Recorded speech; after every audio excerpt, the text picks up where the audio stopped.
le sang ne contiendrait pas de cellules souches embryonnaires. Contrairement à ce qu'affirment certaines recherches, il n'y aurait pas de cellules souches embryonnaires dans le sang.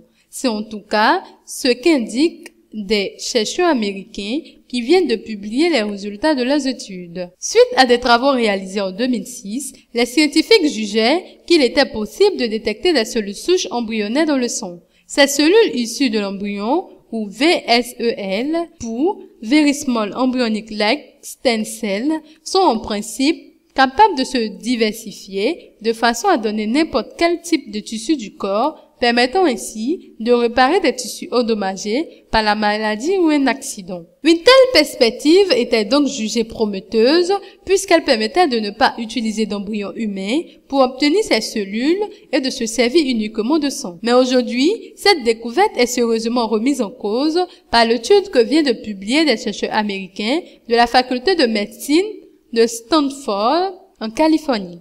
En effet, selon eux, la plupart de ces petites particules situées dans le sang ou dans la moelle osseuse sont des débris de cellules mortes ou de cellules vivantes incapables de se diversifier. Nos résultats refutent clairement le fait que les cellules VSEL dans les études sur les souris ont le potentiel de cellules souches embryonnaires et mettent sérieusement en doute leur application clinique potentielle chez l'homme, souligne Dr. Weissman qui a mené la recherche. Des essais cliniques qui tombent à l'eau. Elle remet donc complètement en question le projet des laboratoires Neostem qui comptait procéder à des essais cliniques pour tester la capacité des cellules VSEL en médecine régénératrice chez l'homme. Comme le rappelle l'AFP, Neostem a déposé les droits exclusif sur la technologie VSEL et envisage de demander l'autorisation à l'Agence américaine des médicaments,